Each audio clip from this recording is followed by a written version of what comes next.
Alors j'invite également Madame Aline Renard-Wang, qui est directrice du développement international de Vatel Group.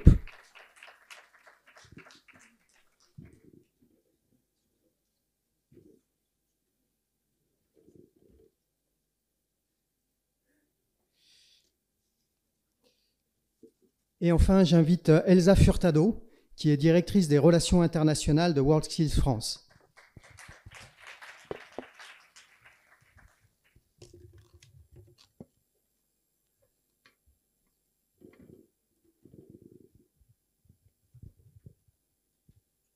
Alors, bienvenue à vous toutes et à vous tous.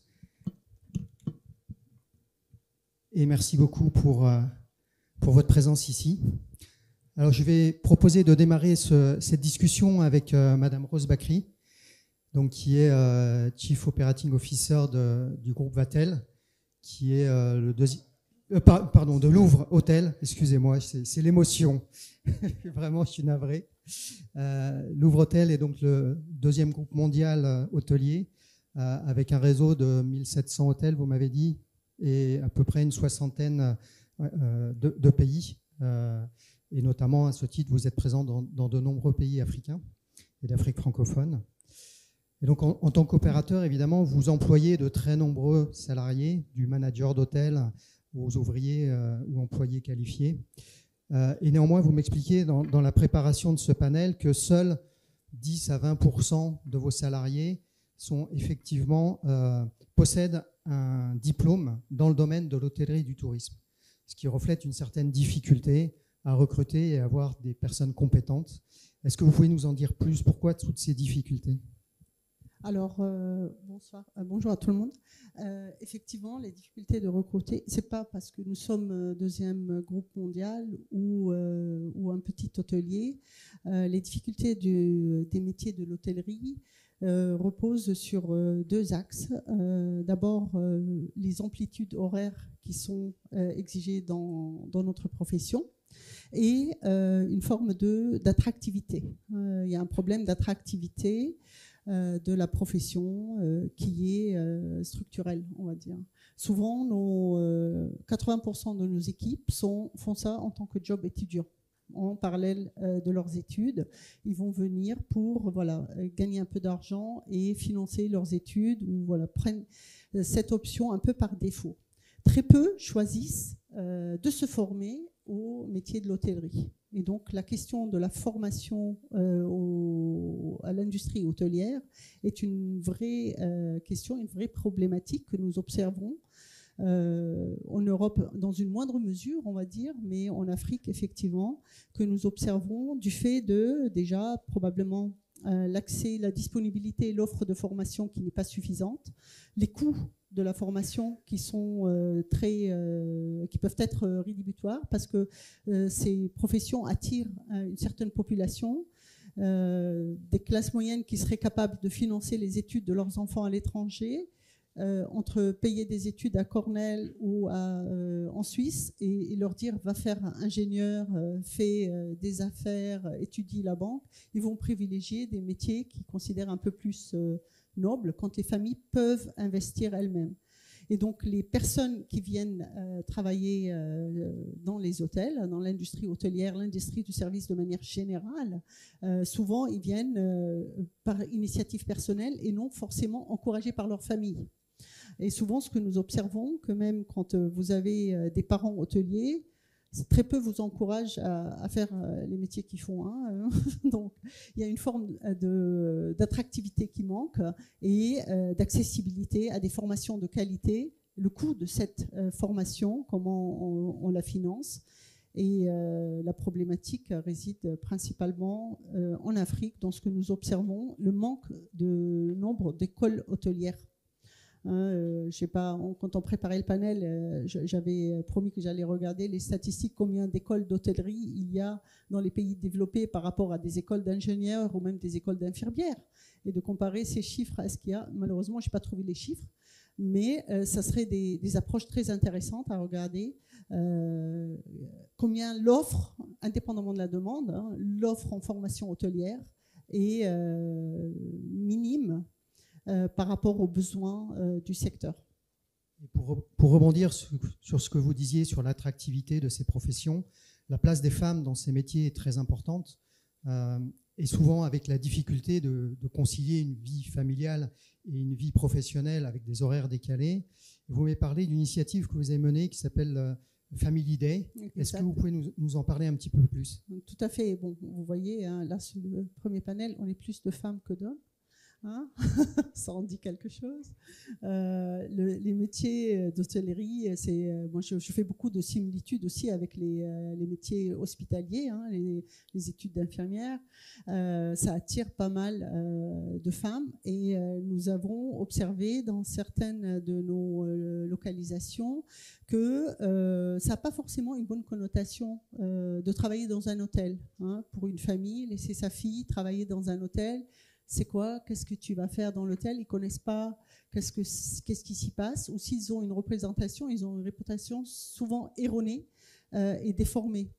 Et donc, je l'ai observé dans un cas bien précis. Hein, on était à Zanzibar, notre directrice des ressources humaines qui me présente sa maman. Et sa maman me dit, j'aime pas ce que fait ma fille, je veux pas qu'elle travaille dans les hôtels. Mais j'ai dit, cette dame, il faut absolument qu'elle vienne voir ce que c'est un hôtel. Souvent, les parents de nos équipiers, de nos employés n'ont jamais mis les pieds dans un hôtel. Ils ne savent pas où leurs enfants travaillent. Et donc, il y a une forme de détachement. Et d'avoir créé le Family Day, c'est d'inviter les parents à venir visiter le lieu où leurs enfants travaillent. Ça va leur changer leur perception de ce que c'est. Ils vont voir des endroits beaux, des endroits sains, ils visitent les vestiaires, ils regardent qu'il y a des politiques de protection des femmes contre les préventions contre le harcèlement, qu'est-ce qu'elles font quand ils sont ennuyés, etc. Et ça leur change leur perception. Et du coup, vont encourager leurs enfants. Effectivement, c'est des milieux non seulement qui peuvent être générateurs de revenus, mais aussi c'est des milieux sains. Hein, c'est travailler sur la perception de ce que la famille se représente quand leurs enfants travaillent dans un hôtel, surtout pour les femmes.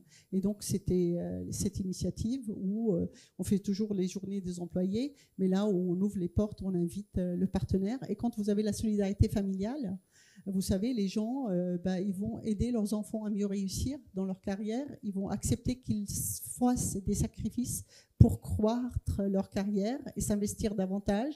Et parce que c'est ça, nous avons aussi, hein, le problème, c'est de pouvoir retenir des gens compétents, faire grandir leur carrière et leur montrer qu'il y a une possibilité d'évolution et de fierté, hein, à réussir dans cette industrie.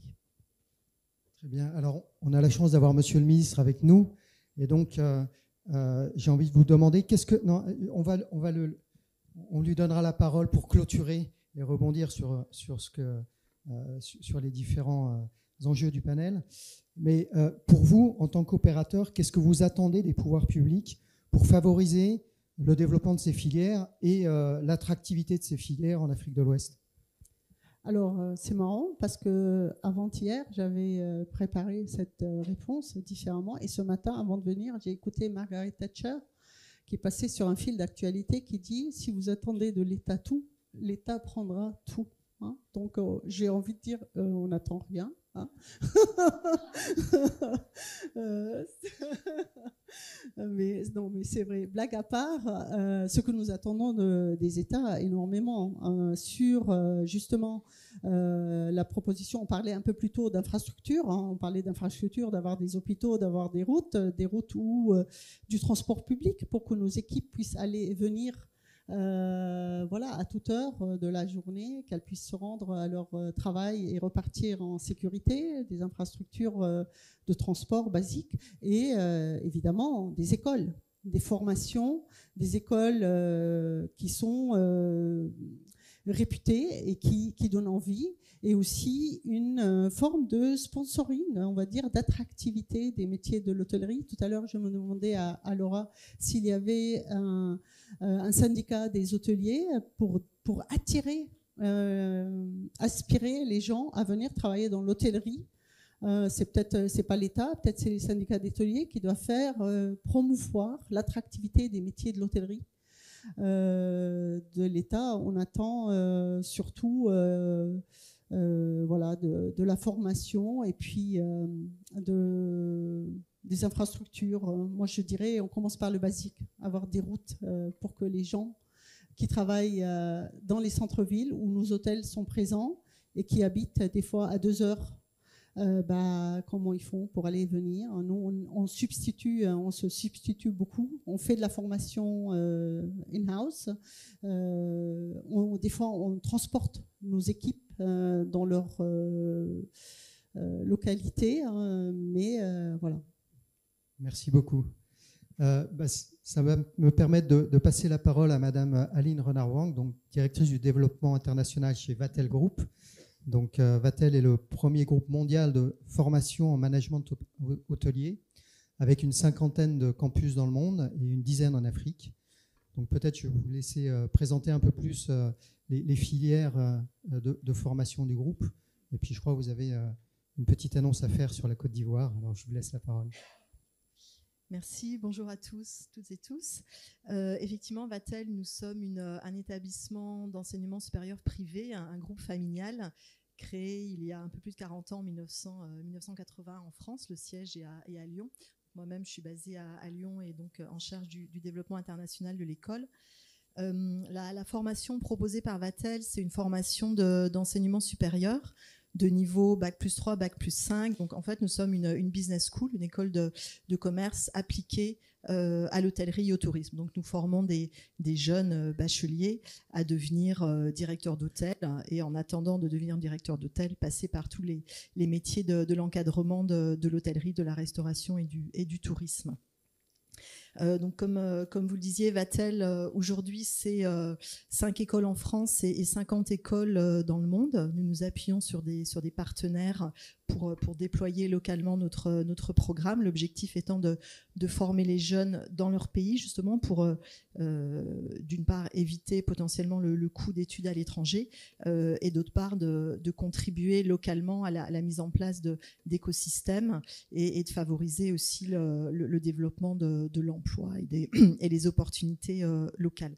Donc, en Afrique, nous sommes déjà présents dans 11 pays du continent, historiquement en Afrique du Nord, depuis déjà quelques années maintenant, ensuite en Afrique australe, donc Maurice, Madagascar, et un petit peu plus récemment, sur les 5-6 dernières années, en Afrique subsaharienne avec Kigali, le Congo, Cameroun. Donc nous couvrons au jour d'aujourd'hui ces pays-là. Un des points clés de la formation Vatel, donc comme j'indiquais, c'est une formation en enseignement supérieur. Pour autant, nous avons une grande valeur ajoutée sur 2 points clés du programme, qui est d'une part la grande part accordée aux cours de pratique et aux stages dans le cursus, ce qui garantit en fait l'employabilité ensuite de nos diplômés. Donc tous nos étudiants, pendant leurs 3 ans de formation, vont à peu près réaliser la moitié de leur cursus dans des hôtels, dans des restaurants, en stage et en cours de pratique. Donc c'est vraiment une des forces de Vatel, ce côté pratique de la formation. Et l'autre force, c'est le côté international, bien sûr, grâce au réseau d'écoles que nous avons, de faciliter les échanges d'étudiants d'une école à l'autre, et au sein même du cursus, bien sûr, les langues étrangères, l'exposition à tout ce qui est interculturel et à ce genre de problématiques. Voilà. Alors sur la Côte d'Ivoire, justement, je suis venue déjà 2 ou 3 fois. J'étais à la CITA l'année dernière et j'ai le plaisir et vraiment la fierté de pouvoir vous annoncer aujourd'hui, comme vous l'avez peut-être vu sur les Kakomono, que Vatel va ouvrir une première école dans le pays, donc à la rentrée prochaine. Merci. Voilà, nous allons nous appuyer, donc comme je vous disais, nos écoles à l'étranger sont toutes ouvertes en partenariat avec un acteur local sur un modèle de franchise. Donc en Côte d'Ivoire, nous allons nous appuyer sur le groupe Africa Capital Market Corporation et son dirigeant Mike Coffey et son équipe qui est là aujourd'hui. Je remercie de sa confiance. Merci. Je pense que nous partageons une vision commune et un souhait de vouloir impacter à l'échelle de la formation le secteur donc de l'hôtellerie et du tourisme en contribuant d'une part à former des jeunes Ivoiriens dans leur pays, en Côte d'Ivoire, et d'autre part de contribuer aussi aux besoins de recrutement et de formation de personnel qualifié de toute la profession. Donc voilà, c'est le mettre en place et contribuer à cet écosystème pour pouvoir impacter le secteur sur le sujet des talents et des ressources humaines et de la formation. Merci. Et vous parliez également tout à l'heure de la place des stages et de la pratique qui est au cœur de votre projet pédagogique. Est-ce que les relations du coup nécessaires avec les exploitants pour placer les jeunes dans ces stages, comment ça se passe? Est-ce que c'est compliqué? Qu'est-ce que vous pouvez nous en dire? Alors, c'est ce qu'on appelle en fait les structures d'application, qui est un modèle assez commun à toutes les écoles de formation management hôtelier, pour que les étudiants effectivement puissent réaliser ces cours de pratique et ces stages. Donc en France, Vatel dispose de ses propres structures d'application. Donc nous avons des restaurants Vatel et des des restaurants Vatel et des hôtels Vatel en France. À l'étranger, en général, nos campus vont s'appuyer sur des partenaires, donc des enseignes existantes d'hôtels ou de restaurants qui peuvent être des chaînes internationales ou des chaînes locales qui vont effectivement accueillir nos étudiants pour toute la partie donc cours de pratique et stage. Donc ça nécessite de mettre en place bien sûr au sein de ces établissements des référents qui vont être aussi avoir un rôle de formateur, de coach, d'encadrant des étudiants qui vont être accueillis pour contribuer à la formation avec une progression pédagogique, un encadrement, un suivi aussi, une notation de l'étudiant, une évaluation régulière, etc. Donc c'est quelque chose effectivement qu'on va mettre en place également sur la Côte d'Ivoire, bien sûr. Vatel a la chance de pouvoir disposer maintenant d'un réseau d'anciens diplômés à travers le monde qui est très important. Donc en Côte d'Ivoire, nous les avons d'ailleurs rencontrés pour certains hier. Nous avons une dizaine de diplômés Vatel, alors pas encore, ou à notre connaissance pas d'Ivoiriens, mais des Français ou d'autres nationalités africaines qui ont fait leurs études à Vatel en France ou dans d'autres pays où nous avons déjà des écoles comme le Maroc ou la Tunisie et qui travaillent maintenant en Côte d'Ivoire dans des hôtels ici et qui seront très heureux d'accueillir nos étudiants et de contribuer aussi au programme en tant qu'intervenants. Et peut-être également une dernière question par rapport au recrutement de vos étudiants.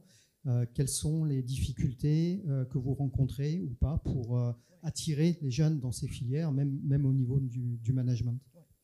Alors je vais rejoindre ce que Rose disait tout à l'heure. Il y a deux grands sujets. Je pense le premier sujet, c'est effectivement la valorisation des métiers de l'hôtellerie, restauration, du tourisme en général, et faire découvrir ces métiers aussi, parce que souvent quand on pense carrière dans l'hôtellerie ou métier de l'hôtellerie, on va penser peut-être à un réceptionniste, à un serveur, mais sans forcément imaginer le panel vraiment très vaste des métiers qu'il peut y avoir. Donc c'est faire découvrir ces métiers-là en s'appuyant, comme je disais, par exemple sur nos anciens diplômés ou sur des figures, des référents qui peuvent venir témoigner des carrières et des belles carrières qui peuvent se faire dans ce secteur.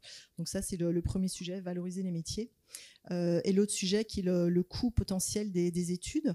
Donc nous déjà, le modèle de Vatel, c'est de pouvoir former les jeunes, comme je vous disais, dans leur pays, donc d'éviter le coût d'études à l'étranger. Donc ça, bien sûr, nous adaptons les frais de scolarité pays par pays. Donc ça peut représenter je dirais, l'accès à ces formations localement à un coût beaucoup moins important que si l'étudiant devait partir étudier en France ou ailleurs.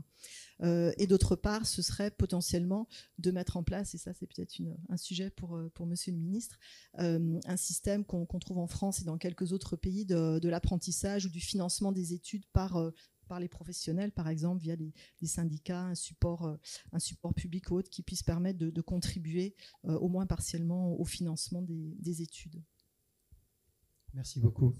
Alors je vais m'adresser maintenant à Elsa Furtado, donc qui représente WorldSkills France. WorldSkills France est donc une association qui organise des compétitions de métiers à l'échelle régionale, nationale et parfois internationale. Et elle appuie également la structuration de compétitions en Afrique à travers un programme de coopération des différents pays membres. Donc d'abord, est-ce que vous pouvez nous parler un peu plus de WorldSkills France, de qu'est-ce que c'est que cette organisation et de ce qu'elle fait? Bonjour à toutes et tous. Alors donc WorldSkills France, c'est une organisation qui a 70 ans, qui appartient à un mouvement international, donc le mouvement WorldSkills, qui est une vieille organisation internationale de plus de 80 ans.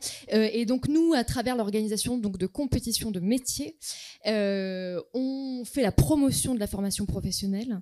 On valorise l'insertion professionnelle des jeunes sur le marché du travail. Et tout l'enjeu des compétitions, c'est justement, et le sujet a été abordé assez largement, c'est justement de sortir du cliché que l'on a autour des voies professionnelles, de redorer un peu le blason de la formation professionnelle et d'attirer au maximum les jeunes et le grand public vers ce secteur-là de la formation professionnelle. C'est l'un des grands enjeux de la compétition. Et donc cette année est un peu particulière et il va se passer un grand événement à Lyon en septembre. Oui, absolument, puisque vous l'avez dit, la compétition en fait a plusieurs niveaux d'organisation. Il y a d'abord des sélections régionales qui sont faites dans les pays pour qu'on ait donc des champions régionaux dans chaque métier. Ces champions régionaux vont ensuite participer à des compétitions nationales. Donc là, en l'occurrence pour ce qui est de la France, c'est WorldSkills France qui a la compétence dans l'organisation de cette compétition nationale, et on forme donc une équipe de France à l'issue de cette compétition nationale, mais vraiment comme une équipe de sport, hein. Souvent on fait le parallèle avec les JO des métiers, on parle de notre compétition de métiers comme les JO des métiers, et donc cette équipe de France a des titulaires, des champions dans chaque métier qui vont partir soit sur des compétitions européennes et donc participer aux compétitions européennes Euroskills des métiers, et d'autres titulaires qui vont participer à des compétitions mondiale. Et il se trouve que un grand temps phare de l'agenda 2024, c'est que la prochaine compétition mondiale sera organisée et accueillie à Lyon, donc en France, du 10 au 15 septembre 2024, ce qui est un grand événement pour la France, évidemment. En 1995, on a pu déjà accueillir pour une première fois une compétition mondiale. Juste pour vous donner quelques chiffres, hein, quand même, je parlais des JO, alors l'agenda aussi nous permet de faire le parallèle, mais en termes d'ampleur, on est sur des choses relativement conséquentes, hein. On attend plus de 1500 compétiteurs, on a une soixantaine de métiers qui seront représentés, une soixantaine de pays aussi qui participent, une soixantaine sur 87 pays membres dans ce mouvement international, et l'Afrique en fait partie évidemment. Le mouvement WorldSkills, c'est aussi plusieurs entités régionales, dont une entité africaine. Merci. Je crois que c'est mieux. Et je tiens aussi à le préciser, c'est que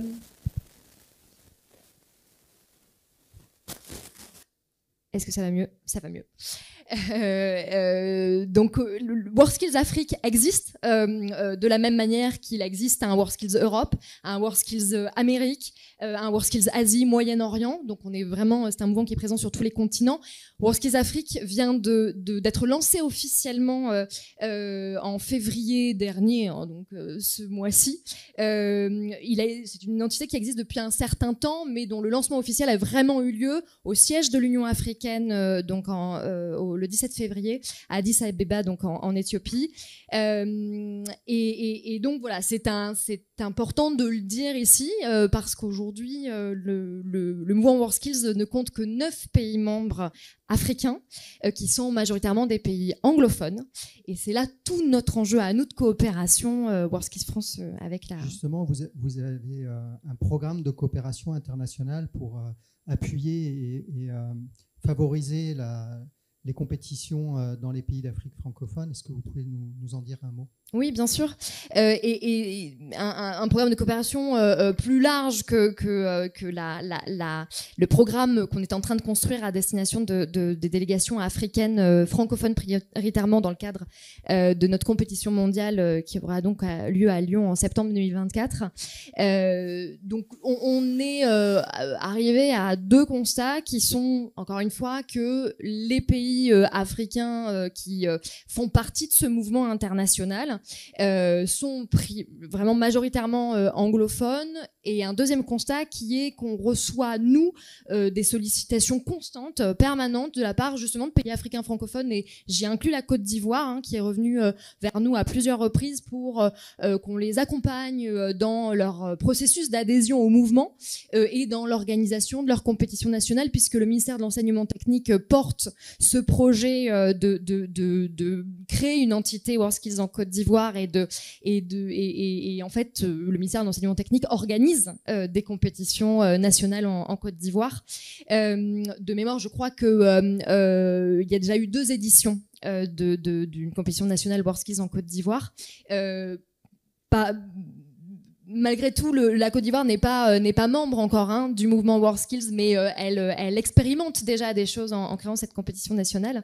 Et donc, fort de ces 2 constats, la sollicitation de pays francophones qui viennent nous voir pour qu'il y ait un travail d'accompagnement vers eux, et puis le fait que l'Afrique francophone est très peu représentée dans le mouvement, on met aujourd'hui en œuvre une politique de coopération à destination de pays africains francophones pas forcément membres déjà, pour les accompagner à la fois dans l'organisation de leur compétition nationale ou dans leur processus, encore une fois, d'intégration au mouvement WorldSkills, pour élargir évidemment le panel des pays africains représentés au sein du mouvement WorldSkills. Et puis, il y a aussi un travail qu'on fait, et là, ça rejoint plus le partenariat qu'on a aujourd'hui avec Aegis Forum, un travail aussi qu'on réalise d'accompagnement technique à destination des gouvernements qui en font la demande, et notamment sur des politiques de restructuration ou de structuration de leur système de formation. Voilà. Merci. Et peut-être pour faire le lien avec la dernière intervention de Monsieur le Ministre, quel lien faites-vous entre la formation professionnelle et l'insertion dans l'emploi pour les jeunes ? Alors, il y a beaucoup de ponts à établir. Ce que nous, on essaie de dire à travers ces compétitions, c'est que la formation professionnelle, c'est un vivier de talent. Et c'est un réservoir de talents, de compétences, et que les voies professionnelles, en fait, sont un réel espace d'expression de l'excellence des jeunes. Ce qui, en fait... nous, on a chaque année, on a la démonstration concrète que les jeunes dans la formation professionnelle sont des jeunes engagés, passionnés.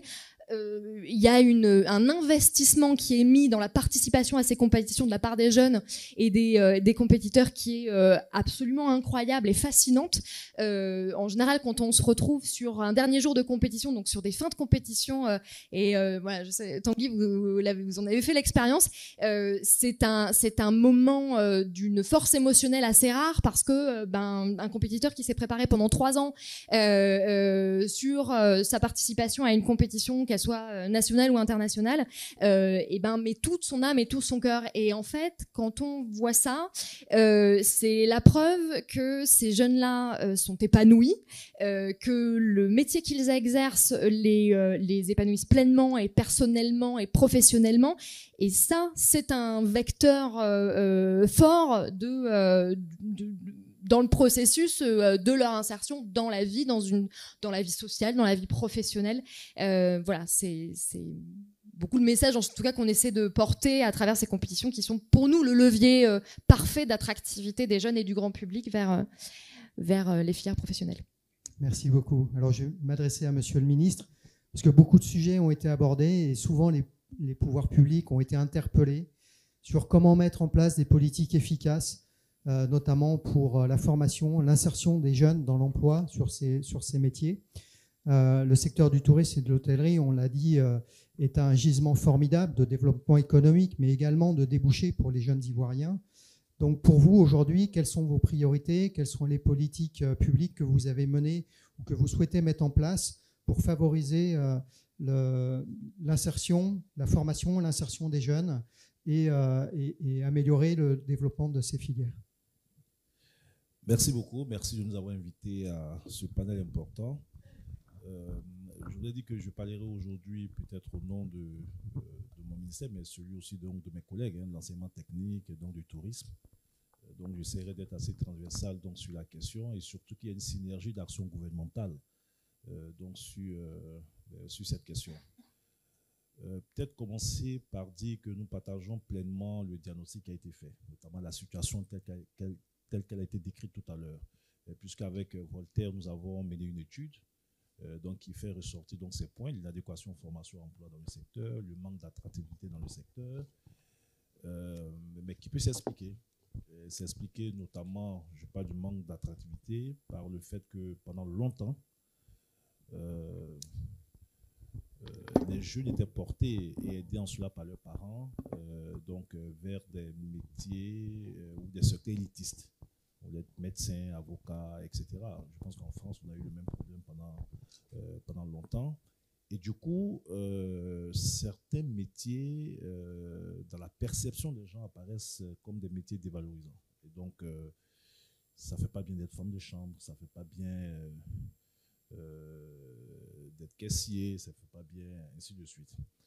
Et donc, l'un des défis qu'on a aujourd'hui, c'est travailler donc, sur cette question et essayer donc d'agir pour changer la perception donc des gens, notamment des populations, donc sur certains métiers. Et d'ailleurs, l'année dernière, lorsque nous étions en train de concevoir le programme Jeunes du gouvernement, après avoir conçu tous les programmes, toutes les actions menées par les ministères, il y a une question qui est au cœur de notre discussion. On s'est dit, mais tout ça c'est bien, mais est-ce que les jeunes eux-mêmes ont envie donc d'aller dans ces secteurs, ont envie de faire ces métiers? Ça servira à quoi de faire autant d'investissements si des jeunes, au bout de quelques temps, doivent abandonner parce qu'ils n'aiment pas tel secteur, et ainsi de suite. Donc, agir sur l'homme, agir sur le changement des mentalités des populations jeunes, mais surtout des parents, parce que c'est souvent des parents qui font le choix à la place donc des enfants, des jeunes, etc., et qui préfèrent donc avoir un médecin que d'avoir quelqu'un qui travaille donc dans un hôtel. Donc, nous partageons pleinement ça. Et sur la question de l'inadéquation formation-emploi, c'est une question qui est en train d'être traitée depuis et qui n'est pas spécifique à la Côte d'Ivoire. Je crois que la plupart des pays, et j'en parlais le Premier ministre tout à l'heure, de l'Afrique subsaharienne restent confrontés donc à ce problème. Nous, on a entamé une réforme importante depuis 2017. J'ai eu la chance, avant d'être à l'insertion professionnelle, donc de piloter le département de l'enseignement technique et la fonction professionnelle pendant 1 année et demie. Et donc, la réforme venait d'être adoptée et j'ai été en charge de mettre en œuvre cette réforme. Et au cœur de la réforme, c'est le secteur privé. C'est-à-dire, après toutes les réflexions, on ne peut pas bâtir durablement un système de formation professionnelle efficace sans faire du secteur privé un partenaire privilégié. Et donc ça a été donc la première des choses. Mais concrètement, comment? Associer étroitement le secteur privé à la définition de toutes les politiques publiques en matière de formation. Et à l'époque, j'avais initié donc une réforme qui était donc de créer des conseils de gestion au sein donc des établissements de formation professionnelle et l'ouvrir de façon paritaire donc au secteur privé. Donc il y avait de façon paritaire les représentants de l'État et du secteur privé. Pour que dès la base, les acteurs du secteur privé participent non seulement à la définition des priorités donc au niveau donc des établissements, mais participent aussi à la définition des curricula de formation. Donc pour nous, c'était extrêmement important et ne pas attendre qu'elle se positionne ou qu'il se positionne pardon, du secteur privé en attente donc d'avoir donc une main d'œuvre sans avoir influencé donc le contenu. Surtout que c'est vous qui savez où vous voulez, ce que vous voulez en termes de main d'œuvre, c'est vous qui avez votre plan de développement pour les 5-10 années à venir. Donc pour nous, c'était vraiment extrêmement important, et même sur le financement, parce que le vrai problème, c'est le financement. Et nous pensons que le secteur privé peut, aux côtés de l'État, contribuer au financement. Il nous faut attirer beaucoup d'investissements donc dans le secteur. Et pour cela, il y a quelques pistes de réflexion. Mais il y a aussi des réformes, puisque vous demandez ce que le gouvernement fait concrètement. Il y a des réformes, des dispositions prises par l'État. Je peux vous dire de façon très concrète aujourd'hui que dans l'annexe fiscale, le gouvernement accorde des crédits impôts à toute entreprise qui embauche ou qui forme un jeune. Mais très peu d'entreprises le savent. Je crois qu'il y a beaucoup d'entreprises dans la salle qui ont bien entendu là. Oui, mon département ministériel, le ministère du Budget sont à votre disposition pour vous mettre toute la documentation. Et d'ailleurs, les autorisations sont données par mon ministère. Donc, toute entreprise qui embauche un jeune, donc de moins de 40 ans, ou qui forme un jeune en apprentissage, stage, etc., bénéficie d'un crédit impôt. Mieux, lorsque vous prenez les programmes de stage, très peu d'entreprises savent que l'État a mis en place un dispositif d'accompagnement. Tout jeune qui est pris en stage au sein d'une entreprise bénéficie d'un pécule pendant la durée donc, de sa formation de 45 000 francs CFA par mois. Ce que nous demandons à la structure privée, c'est une contrepartie de 20 000 francs pour que le jeune soit autour donc, du SMIC. Mais l'État contribue. Mais pour ça, il faut déclarer le stagiaire donc, auprès de l'agence emploi jeune. Et puis tout de suite, donc, le mécanisme de prise en charge donc, se fait. Donc l'État, à côté donc, de l'indispensable réforme de notre système de formation, etc., qui est en cours avec la réhabilitation des établissements donc de formation. Là, nous avons lancé un vaste programme de réhabilitation de 17 établissements de formation. Le lycée hôtelier donc, de la Riviera est en cours donc, de réhabilitation.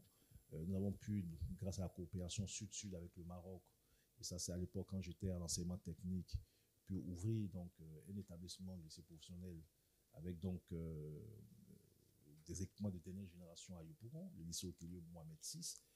Et à l'époque, on frôlait quasiment les 100% d'insertion pour les jeunes qui étaient formés dans nos établissements.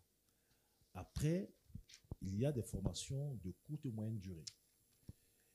Et il y a aussi, donc, comme je l'ai dit tantôt, ce que le secteur privé peut faire, mais avec l'accompagnement de l'État. Il faut juste le savoir, il faut juste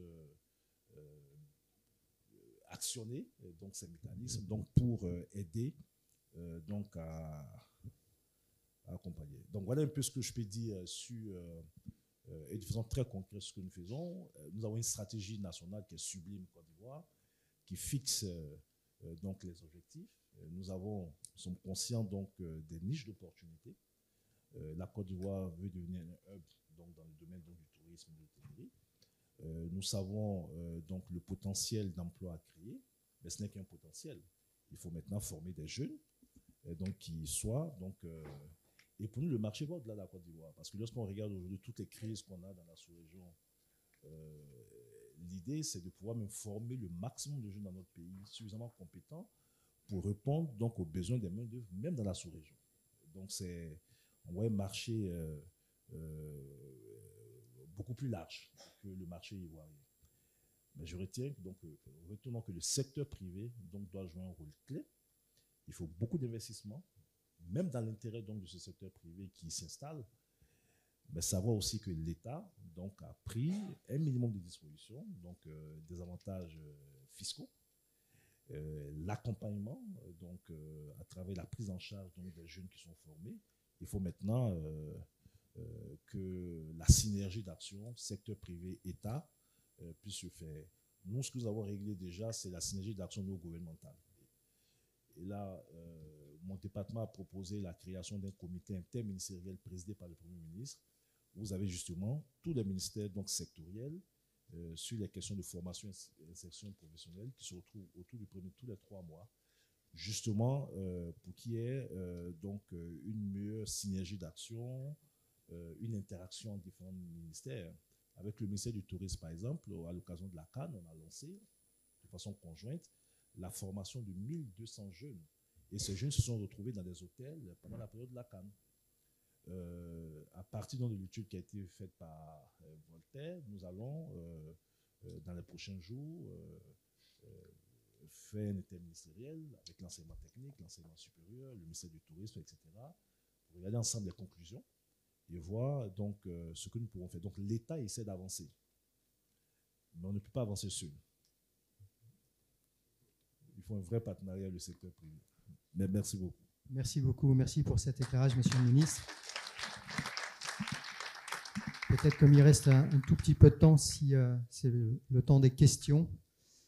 Et donc, si vous avez des questions, n'hésitez pas.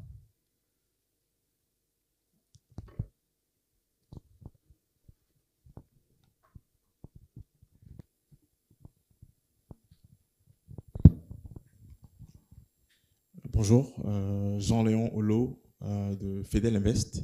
Donc, nous sommes une holding divisée en plusieurs secteurs. Donc, le BTP, l'éducation et l'hôtellerie. Alors, vu qu'il s'agit d'éducation, nous avons créé donc la première école d'hôtellerie au niveau supérieur, donc EHB, École hôtelière de Bassam. Alors, ma question est pour le ministre. Je voudrais savoir exactement, est-ce qu'il y a un modèle de valorisation des métiers de l'hôtellerie en comparaison avec la formation hôtelière? Merci. Alors, ma question est de savoir s'il y a un modèle de valorisation du métier de l'hôtellerie en comparaison avec la formation de l'hôtellerie en elle-même. Merci. Est-ce que vous souhaitez répondre tout de suite et puis où on prend les autres questions comme ça? Bonjour à tous et à toutes. Je suis Eyram Kodjo de Gourmet Hospitality, un cabinet de conseil basé à Lomé au Togo. La question de la formation est très importante, surtout quand on parle d'hôtellerie de luxe. Je suis très contente de voir qu'aujourd'hui Vatel va arriver en Côte d'Ivoire. La question que je me pose, c'est en hôtellerie de luxe, les créateurs de magie, en fait, sont les personnes qui sont dans les opérations. C'est grâce à elles que le client va vivre une expérience magique, une expérience de qualité. Alors, quand on a des écoles comme Vatel ou des écoles comme moi, celle de l'école hôtelière de Lausanne, où les étudiants qui sortent de là n'ont pas pour objectif de rester dans les opérations, comment est-ce qu'on s'assure qu'à la fin, quand on ouvre des hôtels 5 étoiles en Afrique de l'Ouest, on a cette capacité à délivrer le même service? C'est M. Tchala tout à l'heure qui parlait d'un Four Seasons. Comment on s'organise pour avoir la même qualité de service quand on sait que les étudiants qu'on va former à ce niveau-là vont préférer rester dans des bureaux, vont être directeurs commerciaux, directeurs d'hôtel et pas au niveau des opérations? Je pense que la question des opérations reste finalement la plus importante. Elle n'a peut-être pas assez été abordée. Merci. Ça pose aussi la réflexion de tout le parcours de carrière des jeunes qui sortent et qui progressivement peuvent prendre des responsabilités, etc. Mais je vais laisser la parole à Monsieur le ministre peut-être pour répondre. Alors tout à l'heure dans mes propos, je l'ai dit, déjà nous avons une vision. Donc celle de faire de la Côte d'Ivoire un hub dans le secteur. Et à partir donc de cette vision, il y a une série d'initiatives qui sont prises à la base. Donc, c'est de revoir tout notre système de formation, revoir les plateaux techniques, revoir les curricula de formation, etc. Le ministère donc, du Tourisme a lancé une vaste campagne de sensibilisation, d'évaluation de tout ce qui est fait. Mais tant que, et là je parle de l'homme, tant que, au-delà de la campagne, etc., un jeune n'aura pas le sentiment que... en travaillant dans les secteurs, il peut avoir une vie décente, il peut être aussi respectable que quelqu'un qui embrasse d'autres métiers, etc. On ne s'en sortira pas. Donc, la formation, les écoles de qualité, et puis des produits de qualité qui sortent donc de ces écoles et qui arrivent à avoir une opportunité sur le marché où ils arrivent vraiment à s'en sortir. Pour moi, c'est vraiment ces éléments qui peuvent changer complètement donc la vision et valoriser donc le secteur. Je pense que la seconde question est peut-être pour Rose en tant qu'exploitant. Voilà, merci pour cette question. Effectivement, les gens qui partent se former à l'international ou qui partent en Suisse ou à Vatel ou même qui ont les moyens de se former au métier de l'hôtellerie, comme vous dites, créateurs de magie, sont destinés à avoir des carrières de manager. Et le rôle de l'opérateur et nous, des chaînes, les marques qui promettons une expérience client, justement, création de magie, création, etc., c'est de faire en sorte que ce savoir ne reste pas enfermé dans ces personnes-là. Hein, c'est de la transmission de ce savoir vers l'ensemble des équipes qui est indispensable. On ne se forme pas pour soi, on se forme pour les autres. Et donc, c'est les opérateurs hôteliers, quand on a recruté une personne qui a appris les règles de l'art pour faire X, Y, Z, il ne le garde pas pour lui. Hein, dans nos chaînes, nous, c'est 30% du temps passé à la formation, soit à se former, soit à former les autres. Sinon, c'est du temps qui n'est pas bien employé. 60% pour faire ses missions, 30% pour faire de la formation, 10% pour respirer. C'est comme ça qu'ils répartissent. Donc la transmission, elle ne doit pas rester confinée à la personne qui a le diplôme, il faut qu'elle transmette. Et quand on parle d'attractivité, nous, effectivement, on pense beaucoup, on fait beaucoup d'initiatives pour donner envie aux gens de venir travailler chez nous. On leur dit qu'ils voyagent. Une personne qui travaille, qui n'a jamais quitté le Bénin, a déjà rencontré des personnes qui viennent de 60 pays différents. Elle a été confrontée à X façons de manger, de sortir, d'être présentable, pas présentable. Ils sont exposés au monde. On leur amène le monde. Donc travailler dans un hôtel international, c'est une expérience en soi. Mais on ne peut pas les lâcher comme ça dans la nature. Il faut les accompagner et c'est bien d'avoir des managers formés. Mais c'est aussi mieux quand ce manager est conscient de sa valeur ajoutée dans la transmission. S'il n'y a pas ça, on a tout perdu. Et heureusement qu'on en est conscient. Donc effectivement, transmission, formation, attractivité, notre métier, notre industrie a beaucoup à offrir pour les personnes en richesse. Non seulement en étant un métier qui rapporte et qui gagne leur vie, mais aussi en richesse intellectuelle, culturelle, exposure. On appelle ça l'exposure. Notre manager de l'année, elle travaille au Bénin. Notre F&B manager, elle est ivoirienne. Donc effectivement, il y a aussi cette question. On ne cherche pas systématiquement à faire venir des gens d'Europe, absolument pas. Notre objectif, c'est de faire émerger ces talents. Elle était 18 mois chef de rang. Elle a gravi tous les échelons, tous les 6 mois ont changé. Et l'année 2023, Sandrine Kouadio, elle s'appelle, elle est ivoirienne et elle est notre meilleure manager de l'année. On fait ça, c'est notre mission aussi. Je crois que Madame Ranarwang voulait compléter également.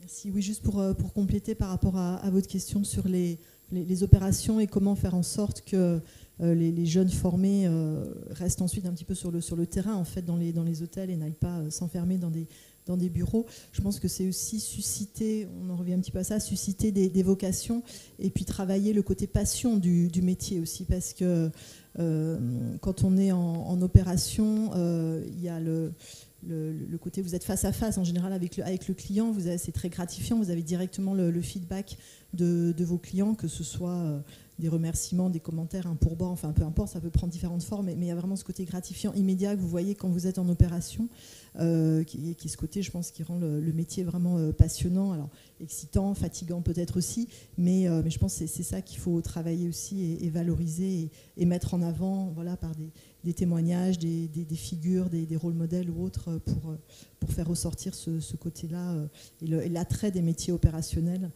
par rapport à des métiers un peu plus de back-office qui sont évidemment nécessaires aussi et qui correspondent peut-être aussi à d'autres personnalités par rapport aux opérations. Je voulais vous remercier pour vos contributions extrêmement riches, extrêmement variées, extrêmement inspirantes. Et en tout cas, moi, j'ai appris beaucoup de choses. J'espère que c'est la même chose pour la salle. Merci beaucoup.